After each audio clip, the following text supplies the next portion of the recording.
Each summer, someone goes missing. And each summer, someone else comes back. Not the same person. Never the same.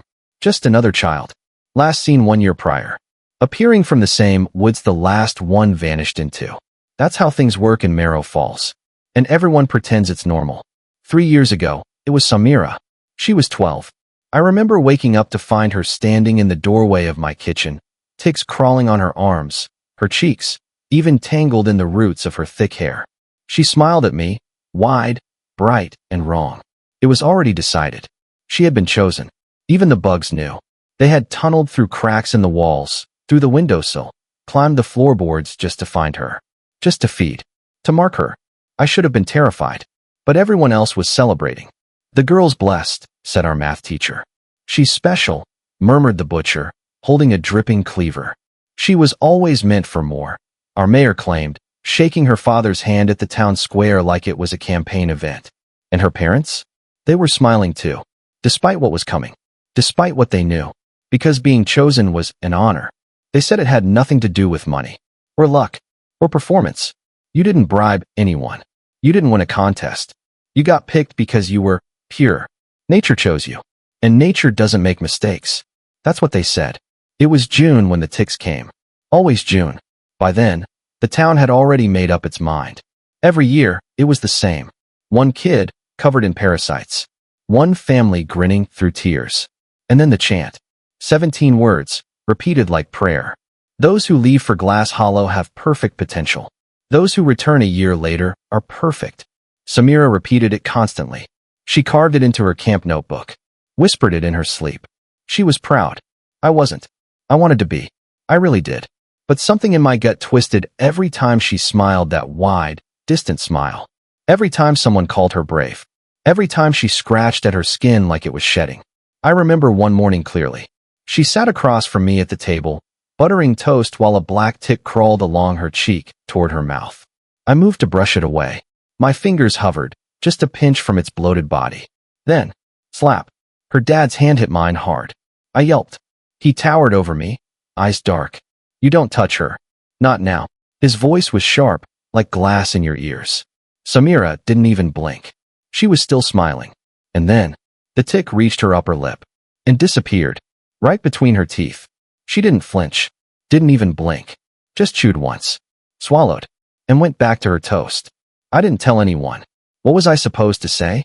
That my best friend was eating the things that were draining her blood? That her parents were letting it happen? That they wanted it? Even if I had, no one would have believed me. No one ever questions the selection. Not here. Not in Marrow Falls. And especially not at Camp Halbridge. Camp Halbridge was where every kid went for summer. 7 through 17. No exceptions. And no one minded. Why would they? It was perfect. The campgrounds were enormous. Tennis courts, soccer fields, climbing towers, a lake with canoes, movie nights, snack bars. A kid's dream. But the dream had teeth. They didn't talk about selection much. That's how they got you. Just hints. A morning chant here. A ritual craft there. Nothing loud. Nothing obvious. Just little seeds. Planted deep. By the time you realized what was growing, it was too late. They'd already convinced you it was beautiful. Not me. I was different. Don't ask me why. I didn't grow up with skeptical parents. Didn't have some rebellious phase. I just knew. Something was off.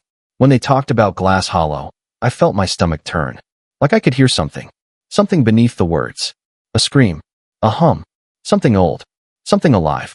And when I looked at Samira, smiling through her pallor, covered in ticks, I wanted to run. But I didn't. I stayed. Because she was my best friend. And I loved her. They called for an assembly 1 week before the solstice. We all filed into the amphitheater, rows of wood benches set in a hill, staring down at the counselors on stage. Samira sat beside me, ticks still dangling like black pearls on her arms. She looked so pale, so tired. The lead counselor stood on stage, barefoot, robes swirling in the breeze. He raised his hands. The crowd hushed. He began the usual speech. Selection is a blessing, a tradition older than time, a gift from the wild, from the land. That's when I stood up. Who was the first? I asked. The crowd stilled. Dead silence. Even the wind seemed to pause. Excuse me?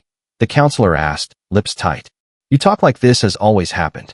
One kid leaves, another returns. But it had to start somewhere, right? So, who was the first chosen? Who walked into Glass Hollow, with no one waiting on the other side? The air crackled. Samira's hand trembled as she grabbed mine. Jace, please stop. But I didn't. I was done pretending. Why don't they ever talk about what happens there? Why does no one remember the refinery project? Why do they come back different? No one answered. No one ever does. Two of the older camp aides appeared behind me, grabbed my arms, and dragged me away. The crowd didn't say a word. Samira didn't even look at me. She just bowed her head and smiled. They locked me in the infirmary. Not a hospital room. Not even a counselor's office. No, this was one of the camp's old treatment rooms, a stale chamber tucked behind the mess hall, with green walls and a single iron bed pressed against the window. That window? It overlooked the ritual grounds. The same clearing where they'd sent Samira into the woods. They didn't say how long I'd be kept there. Didn't check on me. Didn't even leave water. Just silence. In that window, the night of the solstice arrived fast. At sunset, music floated through the trees, soft flutes, tambourines, the low rumble of a ceremonial drum. I crept to the window. Below me, hundreds of people gathered. Campers, counselors, townsfolk, all dressed in white. Candles circled the clearing like fireflies frozen in place. Their light danced in the dusk, illuminating the crowd in a soft, amber glow. And in the center stood Samira. Her arms and legs were completely traced in ink. Black lines. Vascular. Precise. Like someone had drawn a map over her skin. She looked weak, barely able to stand. An elder knelt beside her, whispering into her ear, then lifted her hand toward the trees. Samira turned and started walking. No one moved. No one spoke. As tradition demanded, they all closed their eyes. No one was allowed to watch a chosen enter the woods. But I did. I kept mine open, even as my nails dug into the windowsill. Even as tears blurred my vision. She staggered forward, candlelight flickering in her irises like twin fires fading into dusk. And then, she vanished into the tree lean. The candles stayed lit. The forest swallowed her whole. 30 minutes later, the trees rustled again. And out walked another. Cole Michaels. Last summer's chosen. His steps were slow. Measured. He carried a small bronze bell and rang it once. It made a hollow, ancient sound, like something that should have stayed buried. The crowd burst into cheers. They swarmed him like a hero returned from war. Laughing, clapping, crying. And up in my cell, I just stared at the empty woods. Hating the silence. Hating the joy. Hating that I never got to say goodbye. They released me the next morning. No apology. Just a counselor unlocking the door and motioning for me to go. When I returned home after camp ended, the silence followed me. My parents didn't yell. Didn't question what had happened. They just didn't speak to me at all. My dad walked right past me in the hallway. My mom stared through me at dinner like I wasn't there. My classmates? No one would even look at me. When my birthday came in October, no one RSVP'd. Not even the kids I'd known since kindergarten. I stopped asking why. For a long time, I felt empty. Like my thoughts weren't mine anymore. I floated through the days, barely eating, barely sleeping. Some nights, I'd wake up and walk into Samira's old backyard. Just stand there, hoping she'd appear between the trees. Hoping she'd come back. Eventually, I stopped hoping. I stopped feeling. Until one rainy afternoon, I was cleaning under my bed. That's when I found it. A small, crumpled booklet, drawn with crayon and cheap gel pens. Dog-eared. Tattered. A comic book. Made by me and Samira when we were 8. I flipped it open. Captain Sam and Jet Boy versus the Sand Serpent. Each page was ridiculous. Drawings of us battling monsters with laser swords, flying over oceans, saving villagers. I laughed so hard I cried. Then I just cried. She was my best friend. My sister in every way except blood. And now? She was gone. But maybe, not lost. That night, something changed. The sadness boiled. Turned hot. Turned furious. I grabbed the old baseball bat from my closet, the one Samira gave me when I hit my first home run, and smashed my mattress over and over until the bed frame cracked beneath me. The rage burned clean through me. And then, I felt calm. Not peaceful. Just clear. My mistake wasn't feeling too much. It was showing too much. Last summer, I spoke out loud. I stood up, yelled questions, challenged the system. And what did it get me? Isolation. Exile. Samira still walked into that forest. Nothing I said had changed that. Words hadn't worked. So maybe silence would. maybe the only way to learn the truth was to stop asking and start digging. I got to work. I combed the town archives, school microfilm, online forums, even the Marrow Falls Historical Society's locked files. Most of it? Dead ends. But then I found it. An old article from 1961. Clean water, new future, Glass Hollow chosen for refinery site. There were plans, full blueprints, budgets, contracts, all meant to transform Glass Hollow into the site of a revolutionary water purification facility. And then? Nothing. No follow-up. No ribbon cutting. Just silence. As if the project had never existed. As if the land had swallowed it whole. Something about it clicked. Water. Blood. Ticks. Purification. They were connected. I didn't know how yet, but I knew I was close. Close to understanding what Glass Hollow really was. And more importantly, what it wanted. Because something on that land needed bodies. Needed blood. And it always got what it wanted. The next summer arrived. Camp Halbridge again. But this time, I came prepared. I didn't speak out. Didn't raise my hand. I smiled when they sang the selection song. I clapped during the rituals. I bowed my head when they announced this year's chosen. Henry Vaughn. 10 years old. Small. Shy. Anemic already.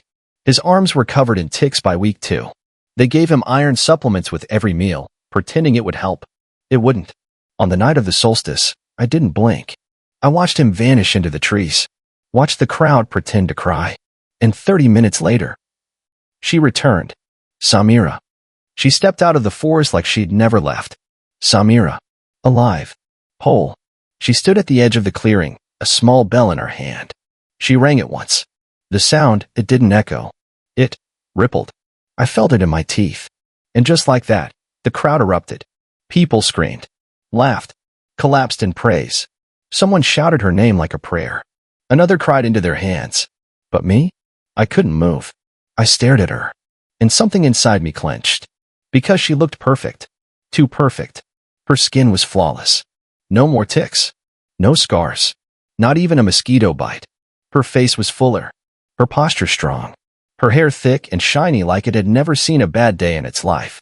She wore the same clothes she left in black jeans, a camp hoodie. But somehow, they looked brand new. No dirt. No rips. No wear. Not even wrinkles. Like the forest had pressed and folded them for her. Like time itself bent to make her look right. I wanted to run to her. Scream her name. Throw my arms around her. But I didn't. Because that hum I'd felt all those years, the invisible scream hiding behind the rituals, it came back. The moment she stepped out of those trees. And this time, it was louder. Deeper. It wasn't behind my ears anymore. It was inside my head. Buzzing like 1,000 needles pushing through my skull. I backed away. And she looked straight at me.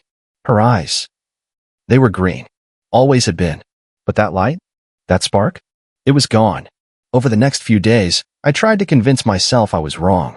That maybe it was just in my head. That she was tired, and I was paranoid. That trauma leaves marks we can't always see. But deep down, I knew. I knew the girl who came back wasn't my Samira. She didn't talk about Glass Hollow. None of them ever did. I tried being subtle at first. I left news articles on the kitchen table. Mentioned the old water project during lunch. Asked innocent questions like, "Did you see any animals while you were out there?" She would smile. Say nothing. Change the subject. Or pretend she hadn't heard. I started whispering to her at night. When she lay in the top bunk of our cabin, the room soaked in moonlight. "Did you drink from the river? Were there other kids? Did it hurt?" Silence. Every time. But then came the night I woke up to the sound of coughing. Violent, wet retching.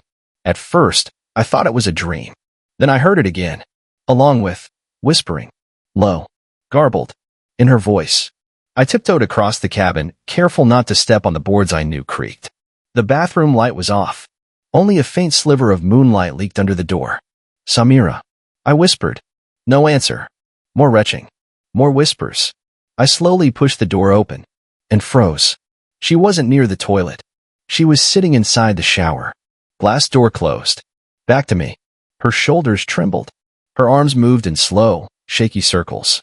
It took me a second to realize she was holding something. Her hands cupped beneath her chest. Something thick and dripping. Then I saw them. Growing from the metal drain. Pale, coral-shaped tubes. Pulsing. Alive. Liquid oozed from their ends like sap from a broken tree. And Samira, my Samira, was drinking it. She dipped her hands under the tubes again, scooped up more of the thick, amber fluid, brought it to her lips, choked, coughed, then drank. Her spine arched like she was starving, like her body needed it, like it had been waiting for this. I gasped. That's when she stopped. The whispering stopped too. She turned slowly, her wet hair clinging to her face, and she stared at me, eyes blank, mouth twitching. Then she said, in a voice that sounded damp, "It's a heavy burden, carrying the new blood." The tubes twitched, then moved. Fast. One snapped toward me, fast as a whip. I screamed. Or maybe I didn't. Everything went black. The next morning, I woke up in bed. The bathroom door was open. The lights were on. The shower was spotless. No tubes. No smell. No Samira. She came in later, wearing a hoodie, smiling like nothing happened. I told her what I saw. She laughed. Then her face softened. "Nightmare," she whispered. "You always had wild dreams." I tried to believe her. It was easier than facing the truth. Easier than accepting that my best friend had been replaced. The rest of the summer passed in a fog. Samira went back to school. Graduated valedictorian. Got accepted to an Ivy League. Everyone called her a prodigy. A miracle child. She was everywhere, interviews, scholarships, magazine spreads. My mom cried tears of pride when she saw her on TV. But me? I barely made it to senior year. I was just drifting. Invisible.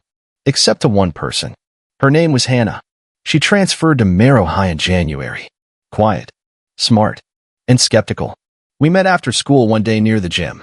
She overheard me mutter "glass hollow" under my breath during a group project. She froze, then whispered, "You see it too?" That's when I knew I wasn't alone. Over the next year, we became inseparable. We shared notes, dreams, nightmares. She told me her cousin had been chosen 3 years ago. Came back different. Said the exact same thing Samira did in the shower. It's a heavy burden to carry the new blood. She had written it down in her journal. Same words, same voice, same stare. We made a plan. Document everything. Expose the tradition. Tell the world. We knew it wouldn't be easy, but we were ready. Until 3 weeks ago, Samira died. The town of Marrow Falls didn't just grieve when Samira died. It unraveled. The news broke on a quiet Sunday morning. Her car had veered off a snowy road just outside Barr, Vermont. No skid marks. No tire blowout. She simply drifted over the lane divider and drove straight into a tractor trailer. Died on impact. The report said her body was mostly intact, but the casket was still closed at the funeral. People whispered, but not about what you'd expect. Not about the loss. Not about the tragedy. They whispered about what it meant. Because Samira was a returned, a chosen, and they don't die. Not like this. Not ever. At the funeral, I sat in the back. Hannah beside me, holding my hand. Rain tapped gently on the stained glass windows of the town chapel. Her parents sat up front, shoulders stiff, faces blank. But it was my father's whisper to my grandfather that shook me to my core. He didn't know I heard him. But I did. He leaned forward, lips barely moving. "None of them have ever died before," he said. "Not one. This breaks the deal." My grandfather stayed silent for a moment. Then he answered, "We'll fix it." His tone was firm, cold, final. That night, I couldn't sleep. My mind spiraled into memories of Samira, of her eyes, of the hum that returned when she did, of the liquid in the drain, of her voice, thick with whatever now lived in her. She wasn't supposed to die. They said it over and over again. The chosen don't die, because they're not just people anymore. They're vessels, carriers, replacements. And if one dies, something needs to take its place. The next morning, I woke with an itch in my ear. Not normal. Deep. Burning. I stumbled to the mirror, pulled back my earlobe. And there it was. A tick. Fat. Engorged. Pulsing. Hooked into the flesh just inside the curve of my ear. I ripped it off, gagging. Blood smeared down my neck. Then I checked the rest of my body. There were 32 more. Across my scalp, my lower back, my palms, my neck. No matter how hard I scrubbed, they clung. Some were already under the skin. That was 6 days ago. I haven't told my parents. They wouldn't care. They'd pretend it was an allergy, or the flu, or some beautiful, sacred gift from the wild. But Hannah knows. She held me as I cried, held a flashlight while I burned 3 of the ticks off my shoulder. But they always come back. Always. I wake up with more each day. And now, the solstice is one day away. Tomorrow night, the candles will be lit. The counselors will dance. The town will sing. And I'll be sent off. Just like Samira. Just like all of them. To Glass Hollow. To carry the new blood. I've memorized the names. All of them. Ava. Lucas. Charlotte. Liam. Evelyn. James. Samira. Henry. Bailey. Jackson. The Chosen. The Returned. I say their names every night like a prayer. To remember what they were before they were changed. Before they were perfected. Before they were devoured. Last night, my grandfather came into my room with a small bag. Inside it, the ceremonial bell. I was too weak to protest. Tix crawled across my feet as he tied the bag shut and whispered, "You'll do your duty, Jace. You'll finish what she started." And I knew. They weren't mourning Samira. They were replacing her. Like a broken part in a machine. But I'm not like her. I never was. I don't want to be chosen. I don't want to vanish. I don't want to carry whatever this is in my blood. But now I don't think I have a choice. They've started tracing the lines on my arms. Acrylic pens. Jet black. Each stroke cold as ice. Marking your strength, they say. Preparing your path. But I've been watching closely. Really closely. Because something strange is happening when they draw on me. The ticks move. Not randomly. Not in fear. They reposition. Shift. As if they understand. As if they're being told where to go. And the one doing the drawing? My grandfather. He taps them gently when they block the lines. And they listen. They obey. That was when I knew. They aren't just parasites. They're part of the system. Part of the deal. Living syringes. Harvesters. Carriers. Guided by old rules and older promises. And my grandfather? He's not just some old man. He's a priest of it. A servant. Maybe even more. Tonight, as I sit alone in the ritual chair, I feel them under my shirt. In my shoes. Between my fingers. Still feeding. Still mapping. Still preparing me for the crossing. The sun is setting now. The music is starting. And I hear the counselors gathering the crowd. They'll start the chants soon. The same 17 words. Over and over again. Those who leave for Glass Hollow have perfect potential. Those who return a year later are perfect. But I've prepared. They don't know what I've hidden. They don't know what Hannah and I planned. I'm not going there to accept it. I'm going there to destroy it. Because this deal, this tradition, it ends with me. The sun dipped beneath the trees as the crowd began to gather. Hundreds of campers, counselors, town elders, parents, all of them dressed in white, all of them singing. Their voices rose in unison like a hymn no one ever dared question. Those who leave for Glass Hollow have perfect potential. Those who return a year later are perfect. I sat in the ceremonial chair, cold wood against my back, ticks pulsing over every inch of my skin. My grandfather kneeled beside me, drawing the final black line down my thigh. His hand was steady, his voice soft. "If you hold still," he said, "we might even have time for dancing afterward." I didn't answer. My eyes were fixed on the pines ahead, where the first candle flickered in the wind, guiding me toward the bridge. The bridge, and the end of everything. He handed me the bell. I didn't ring it. Not yet. "Ring it only once you step on a Glass Hollow," he said. "Mother Piper will take it from there." Then he smiled. The kind of smile people give a groom at the altar. Proud. Blind. Empty. I stood. The music hushed. The crowd bowed their heads. And I walked. The woods were quiet. Not peaceful, never peaceful. The kind of quiet that wraps around your neck like a cord. That watches. Waits. Pine needles crunched underfoot. Ticks shifted on my arms like applause from another dimension. In my boots, hidden under the insoles, I felt the secret weight of what I'd smuggled in. A burner phone. A compass. A pocket knife. Illegal, but necessary. If I was going to survive this, I needed more than prayers. I needed truth. 20 minutes later, the forest broke. And there it was. The bridge. I'd imagined it so many times growing up. Shimmering, golden, suspended in mist. But it wasn't like that. It was wooden. Bare. Narrow. Rotting boards. Soft with age. Barely wide enough for a single car. It spanned a massive gorge, where water churned hundreds of feet below. The noise of the river drowned out thought. It was the only sound I welcomed.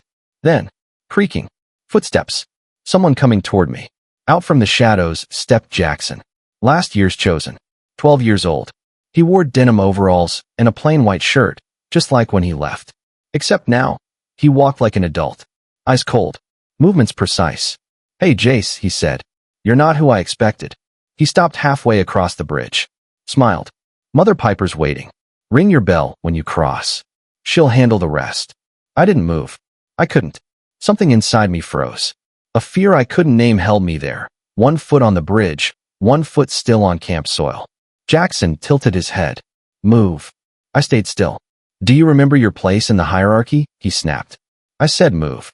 He stepped forward, raised his hand toward my shoulder. And I panicked. I shoved him. Hard. With everything I had. His small frame stumbled backward. He hit the railing, flipped, and vanished into the canyon below. No scream. Just silence. Then the sound of water crashing on stone. My breath came in short bursts. What had I done? What if he was still alive? I dropped to my knees, reached for the burner phone, turned on the flashlight. Shaking, I crept to the edge of the bridge and looked down. No body, just clothes. Jackson's overalls, folded, empty, rested on the far bank. No blood, no broken bones, no boy, just absence. I backed away, fell to the ground. And that's when it happened. I knocked over the bell. It rolled and rang. The ticks heard it. They swarmed. Off my body, off my scalp, off my skin. A full exodus. 1,000 tiny legs racing into the trees, like rats fleeing a sinking ship. Within seconds, they were gone. The bell lay still. Then, it disintegrated. Not broke. Not shattered. Dissolved. Ticks peeled off its frame. They were part of it. They were it. I stared in disbelief as it vanished from existence. And then, I wasn't alone. A shape stood at the far end of the bridge. Female. Still. Green eyes catching the moonlight. "Samira?" I whispered. She didn't speak. Just turned. And walked. Back into the hollow. I followed.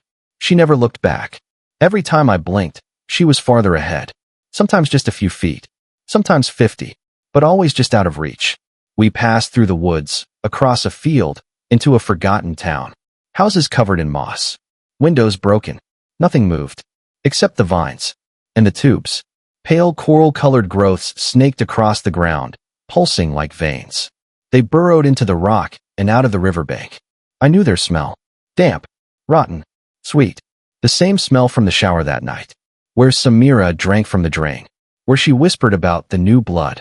I stepped carefully, trying to avoid the tubes. But eventually, they were everywhere. Even underfoot. I had no choice but to step on them.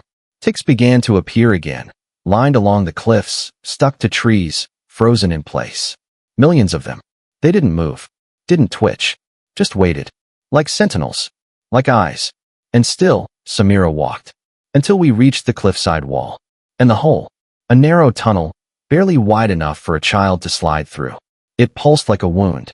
Waiting. Samira turned to me. Smiled. And in my head, not my ears, I heard. "Mother Piper is waiting. She must be fed. The new blood is ready." Then she vanished. I stared into the tunnel. It stank of wet bone and old breath. Inside was blacker than night. I reached for my phone. Turned on the flashlight.